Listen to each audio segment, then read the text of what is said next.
माथे पर मनी थी, पर भाग्य में केवल पीड़ा लिखी थी। जो मृत्यु को जीत चुका था, उसे जीवन ही एक श्राप लगने लगा। द्रोण का वो अंश जो आज भी कलयुग के सन्नाटे में अपने अंत की प्रतीक्षा कर रहा है। अश्वत्थामा बलिव्यासो हनुमांश्च विभीषणः कृपः परशुरामश्च सप्तैते चिरजीविनः। द्रोण की निर्धनता का वो प्रथम प्रमाण था। आटे का दूध पीकर जो बना बलवान था। वैभव की चाहत में मन में प्रतिशोध बढ़ा। पिता के अपमान का वो बोझ लेकर ही बढ़ा।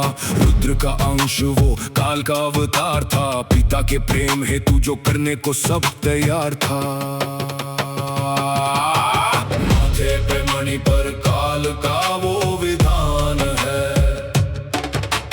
अमर होकर भी जो पा रहा अपमान है। महाधनुर्धर द्रोण का वो महाबली पुत्र है। रणनीति और शस्त्रों का जिसके पास सूत्र है। ब्रह्मशिर का ज्ञान पाया पर राधा ही वो सार था। अधूरे ज्ञान का वो सबसे घातक प्रहार था। चलाना तो सीख लिया पर लौटाना ना आया। अहंकार की अग्नि में उसने खुद को ही जलाया।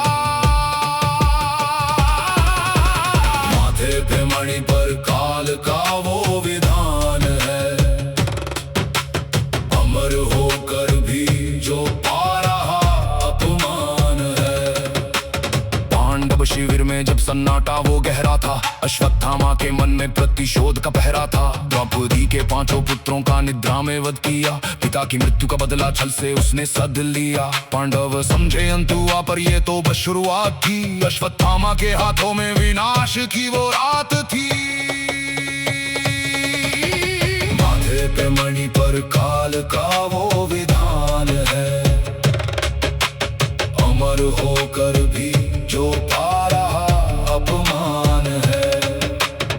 ब्रह्मशिर संधान किया अर्जुन के सम्मुख खड़ा।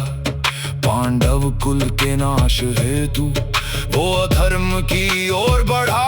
उत्तरा के गर्भ में पलते शिशु पर बाण छोड़ दिया। आने वाली पीढ़ी को जड़ से उसने तोड़ दिया। तभी आए द्वारकाधीश चक्रधर वो बनवारी। गर्भ की रक्षा की उन्होंने जो है सबके उपकारी।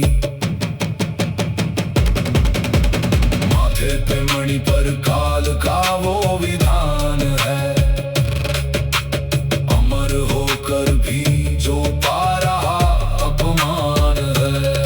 मणि निकाल ली माथे से हुआ लहू से तरबतर। शाबिया माधव ने उससे भटकेगा तू उम्र भर। घावर सेंगे देह से मृत्यु ना कभी आएगी। तेरी ये अमृता ही तुझको सदा रुलाएगी। निर्जन वनों में आज भी वो युद्ध भटकता है। अपनी ही भूलों के फांस में वो अटकता है। माथे पे मणि पर काल का वो विधान है। अमर होकर भी जो पा रहा अपमान है। अश्वत्थामा हद इति कुंजरा नरोवा कुंजरोवा।